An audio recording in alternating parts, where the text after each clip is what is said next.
आज से मैं आप लोगों के लिए जीके में एक महत्वपूर्ण टॉपिक स्टार्ट करूंगा और वो टॉपिक कौन कौन सा है मैं यहाँ पे बोर्ड पे लिखा हूँ, जिसमें सबके लिए ये जानना बहुत ज़्यादा ज़रूरी है। अपने देश से संबंधित ये सभी जानकारियाँ हैं, जैसे राष्ट्रीय ध्वज, नेशनल फ्लैग, ठीक है, इसके बारे में जानेंगे। राष्ट्रीय गान के बारे में जानेंगे, नेशनल एंथम एंड राष्ट्रीय गीत यानी नेशनल सॉन्ग। उसके बाद राष्ट्रीय चिन्ह, नेशनल साइन कौन सा है, ठीक है। उसके बाद राष्ट्रीय पंचांग, ठीक है, यानी कैलेंडर कौन सा हम लोग यूज करते हैं।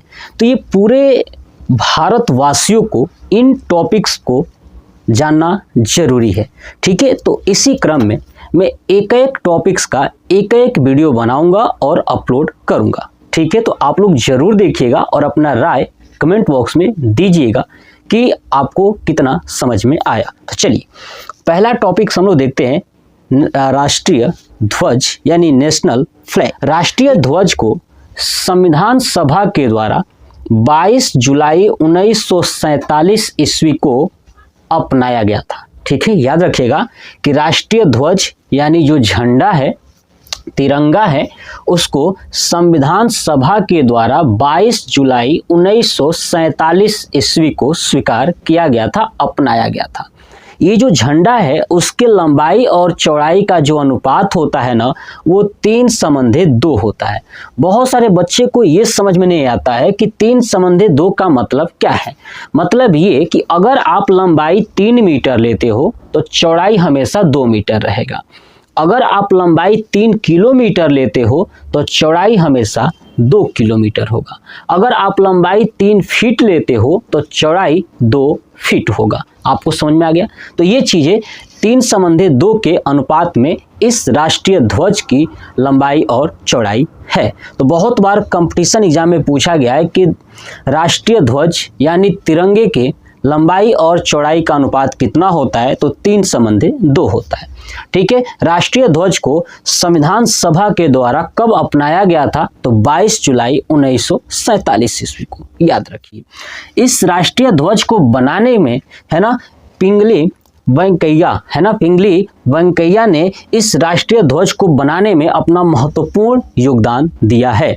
इसलिए आपसे पूछा जाए कि राष्ट्रीय ध्वज का डिजाइन किसने तैयार किया है, तो याद रखिएगा पिंगली वेंकैया, ठीक है। इन्होंने इसका डिजाइन तैयार किया और डिजाइन तैयार करने के बाद इसको जो है कि हंसा मेहता एक व्यक्ति थे, इन्होंने ही पहली बार संविधान सभा में पेश किया था। राष्ट्रीय ध्वज को संविधान सभा में किसने पेश किया था, हंसा मेहता ने। ये बात समझ में आ गया। चलिए अब देखिए, राष्ट्रीय ध्वज में टोटल 24 तिलियां होती हैं और ये 24 तिलियां जो है कि चक्र के रूप में होती हैं, है ना। आप देखोगे बीच में जो चक्र है वो नीले रंग का चक्र होता है। याद रखिएगा, नीले रंग का चक्र होता है और इस नीले रंग के जो चक्र हैं उसमें 24 तिलियां होती हैं। 24 तिलियां ये बताता है कि 24 घंटे, है ना, 24 घंटे हमारा देश हमेशा प्रगति की ओर बढ़ता रहेगा, निरंतर हम लोग कार्य करते रहेंगे। तो ये 24 तिलियां ये बताता है। ये 24 तिलियां अशोक का जो चक्र था ना, उस चक्र को उठा करके यहाँ पे बनाया गया है। मतलब उस चक्र से ये लिया गया है, ठीक है, कि 24 तिलियां और चक्र। तो याद रखिएगा। नेक्स्ट देखिए, इस राष्ट्रीय ध्वज में एक खास बात क्या है कि राष्ट्रीय ध्वज के अंदर टोटल 4 रंग हैं। कितनी है? 4 रंग हैं। पहला ऊपर आता है केसरिया, यहाँ पे आता है बीच में सफेद और सबसे नीचे आता है हरा, ठीक है। तो आप कहोगे कि सर 3 ही रंग हुआ, नहीं, एक और रंग है ये बीच वाला नीला वाला, यानी टोटल इसमें 4 रंगों का प्रयोग किया गया है। लेकिन आपसे अगर ये कोई पूछे कि तिरंगे में कितने रंग होते हैं, ठीक है, तो आपको तो 3 ही बताना है, बट इसमें 4 रंगों का प्रयोग किया गया है। ये बात समझ में आ गया। क्योंकि ये ब्लू जो चक्र है इसको हम लोग काउंट नहीं करते हैं, तो इसलिए 3 रंग ही काउंट करते हैं, केसरिया, सफेद और हरा। बात क्लियर होगी। तो चलिए देखिए, जो केसरिया रंग है ना वो बलिदान का प्रतीक है। किसका है? बलिदान का प्रतीक है। और जो सफेद है वो शांति का प्रतीक है और जो हरा है वो हरियाली का प्रतीक है। याद रखिएगा कि केसरिया बलिदान का प्रतीक है, सफेद शांति का प्रतीक है और हरा हरियाली का प्रतीक है। ये बात समझ में आ गया। चलिए अब देखिए राष्ट्रीय ध्वज की बात करूं तो इस ध्वज के लिए एक गीत लिखा गया था, है ना, जिसको झंडा गीत कहते हैं। क्या कहते हैं? झंडा गीत कहते हैं। वो है झंडा ऊंचा रहे हमारा। तो ये झंडा ऊंचा रहे हमारा जो है, इसको लिखने वाले व्यक्ति थे श्यामलाल प्रसाद गुप्त। याद रखिएगा, श्यामलाल प्रसाद गुप्त ने झंडा ऊंचा रहे हमारा ये जो गीत है वो राष्ट्रीय ध्वज के लिए इन्होंने लिखा हुआ था। ये बात आपको समझ में आ गई। अब सुनिए, अब ये जो राष्ट्रीय ध्वज है, राष्ट्रीय ध्वज को आप अगर जुलूस निकाल रहे हो, क्या चीज, अगर आप जुलूस निकाल रहे हो तो हमेशा जो है कि दाहिने वाले कंधे की तरफ होना चाहिए, है ना, हमेशा दाहिने वाले कंधे की तरफ होना चाहिए। अगर आप अपनी गाड़ी पर झंडे को लगाते हो या कहीं भी लगाते हो तो हमेशा उस गाड़ी के दाहिने साइड में होना चाहिए। ये 2 पॉइंट्स आपको याद रखना है। यानी अगर आप जुलूस निकालते हो तो झंडे का प्रयोग करोगे, लेकिन उस झंडे का प्रयोग अपने कंधे के ऊपर दाहिने तरफ रखना होगा। कहाँ रखना होगा? दाहिने तरफ। अगर गाड़ी है, अगर गाड़ी पे झंडा लगाते हो तो हमेशा दाहिने तरफ होना चाहिए, कभी भी बाएं तरफ नहीं रखना है। पहली पॉइंट्स। दूसरी पॉइंट ये समझिए कि जब भी झंडा अगर गलती से अगर झंडे को झुका दोगे, है ना, तो गलती से भी अगर झंडे को झुका दिया जाए तो इसका मतलब ये हुआ कि शोक प्रकट किया जा रहा है ना, क्या चीज? शोक प्रकट किया जा रहा है। तो झंडा जो है कि झुकना नहीं चाहिए। अगर झंडा झुक गया इसका मतलब कि शोक प्रस्तुत किया जा रहा है। आई बात समझ में? चलिए दूसरी चीज अगर बात करूं कि शोक में क्या होता है, जैसे मान लीजिए कि अगर प्रधानमंत्री हो गए, राष्ट्रपति हो गए, उपराष्ट्रपति हो गए, अगर इनकी मृत्यु हो जाती है तो राष्ट्रीय ध्वज को जो है कि 12 दिनों के लिए झुका दिया जाता है ना, 12 दिनों के लिए क्या किया जाता है? झुका दिया जाता है, शोक प्रस्तुत किया जाता है।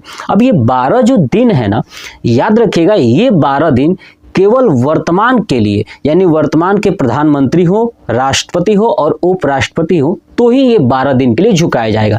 लेकिन अगर पूर्व हुए, है ना, पूर्व राष्ट्रपति हुए, चाहे पूर्व प्रधानमंत्री हुए, चाहे पूर्व उपराष्ट्रपति हुए, तो ये जो है केवल 7 दिन के लिए ही इसे झुकाया जाता है। ये बात आपको समझ आएगा।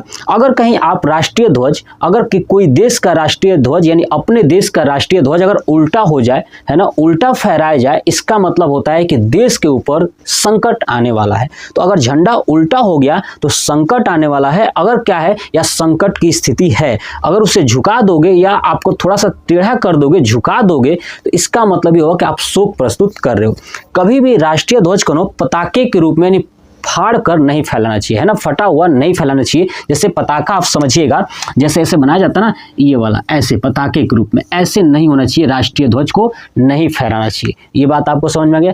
दूसरी चीज, पहले ये था कि राष्ट्रीय ध्वज को जो है ना कि सरकारी कार्यालय या निजी कार्यालय हर जगह पे राष्ट्रीय ध्वज को फहराया जा सकता है। और ये भी था कि राष्ट्रीय ध्वज को सूर्योदय, है ना, जब सूर्य उदय हो उसके बाद और सूर्य अस्त हो, सूर्य डूबे उससे पहले ही ध्वज को क्या करना है? हटा लेना है, यानी ध्वज को नहीं फहराना है ना, सूर्योदय से पहले और सूर्योदय के बाद। ठीक है, मतलब कि सूर्योदय से पहले का मतलब क्या हुआ कि जब सूर्य उदय होता है तो उससे पहले नहीं फैलाना है, और सूर्य अस्त हो गया उसके बाद उसको नहीं फहराना होता है। लेकिन इसके पीछे जो है कि अभी जो सरकार जो है कि सरकार ने नियम बदल दिया, जिसके कारण आपने देखा कि हर घर तिरंगे के थ्रू सभी लोगों ने दिन रात अपने घरों के ऊपर तिरंगा लहराया था। ठीक है, तो आपने उस चीज को देखा। ठीक है, तो ये आपको मैंने जो भी चीजें बताया इस बोर्ड पे भी लिखा हुआ था, आपने देखा और मैंने और चीजें आपको समझाया। अब आप मुझे कमेंट बॉक्स में कमेंट करके बताइएगा कि राष्ट्रीय झंडा यानी राष्ट्रीय ध्वज, नेशनल फ्लैग के बारे में जो मैंने इन्फॉर्मेशन बताया आपको कैसा लगा। जय हिंद।